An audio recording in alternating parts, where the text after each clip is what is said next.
I covered my ears so I didn't have to hear the screeching howl of the kitcha as it drew close. The kitcha was a fierce creature that we all feared.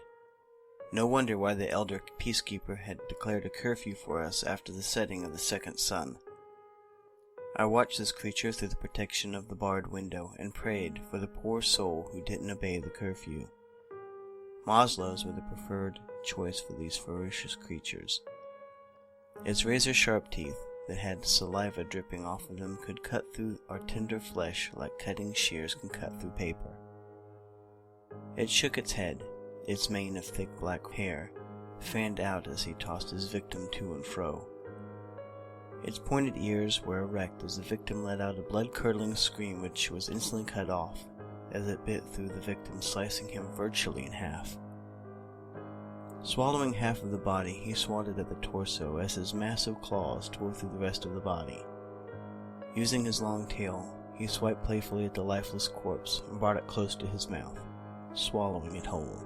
I closed the curtain and opened the book I was just beginning. However, images of what I had just seen gave me shivers. I knew kitcha were dangerous, but not like that. The only one I had ever seen was in the animal holding place, and it was tame. It even came up to me and licked my hand. Its black mane was as soft as silk, but now I never wanted to touch one again. As it howled, I threw the skins of the kitcha over me. One good thing about them is their skin was warm for the cold, frosty nights here in the village. The warmth of the kitcha was good. Though the howls were still coming, I brought my arm out of the skin and pressed a button on my dresser. Instantly my window became filled with images of roses, bushes, and trees. My favorite things, considering my family's service, was that of a gardener. Looking at the images brought rest to my pounding heart. I stood up and went toward the window and pressed on the rose. The room filled with the tantalizing smell of the freshly picked flowers. The rose blossomed before my eyes and turned a myriad of colors. When it turned black, I stopped the rose from changing colors. Black, the color of the kitcha. It could work, but I wanted to attract more people to the gardens, not scare them off. I better try again. Just then I heard another scream, and this wasn't a kitcha. I pressed the button again to reveal the window, and I wish I hadn't, because another unlucky victim had fallen prey to the teeth of this mighty but gruesome monster. I didn't want to watch, knowing what had happened to the last victim, but I couldn't turn away. My eyes became glued to the scene that was unfolding. The man began to run, his wings fluttering wildly, but for some reason he couldn't take off. All that he could do was run, but the beast was faster than he was, as it pounced on him with one leap. The creature bared its fangs, slobber drooling down its mouth. His eyes were yellow as he peered at him. His tail swooshed back and forth as he pounced on the man, his massive jaws snapping down tight on his arm. He screamed as he thrashed about, trying to knock the massive creature off him. The sharp claws he had swiped him across the face. The man wrestled with the beast for a while. He was exhausted and his energy spent, but he pressed on. He finally managed to kick the kitcha away, but not without suffering severe damage to his arm that was bleeding profusely. "Please, someone help!" he cried out desperately, as the beast came at him again.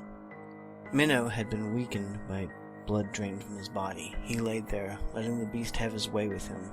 Though he was quickly fading in and out, he was able to see the yellow eyes turn a bloody red. "When you die, you will serve me," the raspy voice spoke, coming out from the creature. Blood dripped down its fangs as it lunged at him, but Minnow couldn't fight it as his life's blood drained quickly out of his body.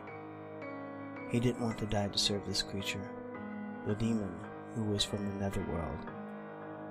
The creature laughed eerily as it bit off his leg and swallowed it in one gulp.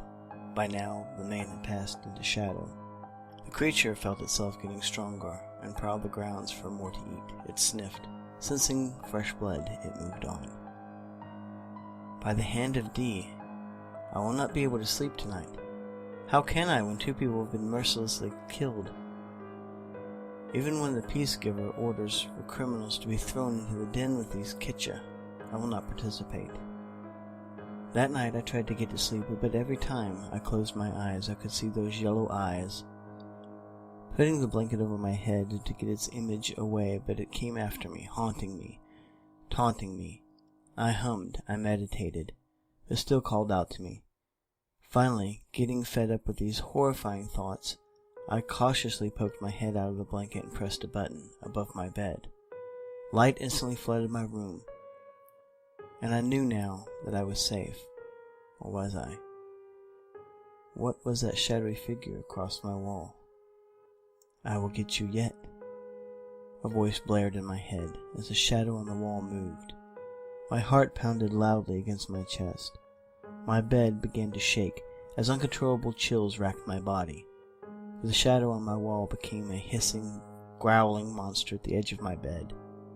"It's not real! It's not real!" I kept chanting, closing my eyes. I opened my eyes, and standing over me was a creature. It opened its mouth. The sharp teeth snapped down hard upon me. I screamed out in terror as I flailed my arms trying to get it to release me. "This can't be happening. I will not become one of them and serve the demon." "Nico! Nico!" I heard another voice calling me. "Don't eat me!" I cried out, feeling the bed shake. "Nico, wake up!" I jolted my eyes open, afraid. But where the creature had been standing, my brother was standing over me, shaking me. It was all a nightmare? All of it?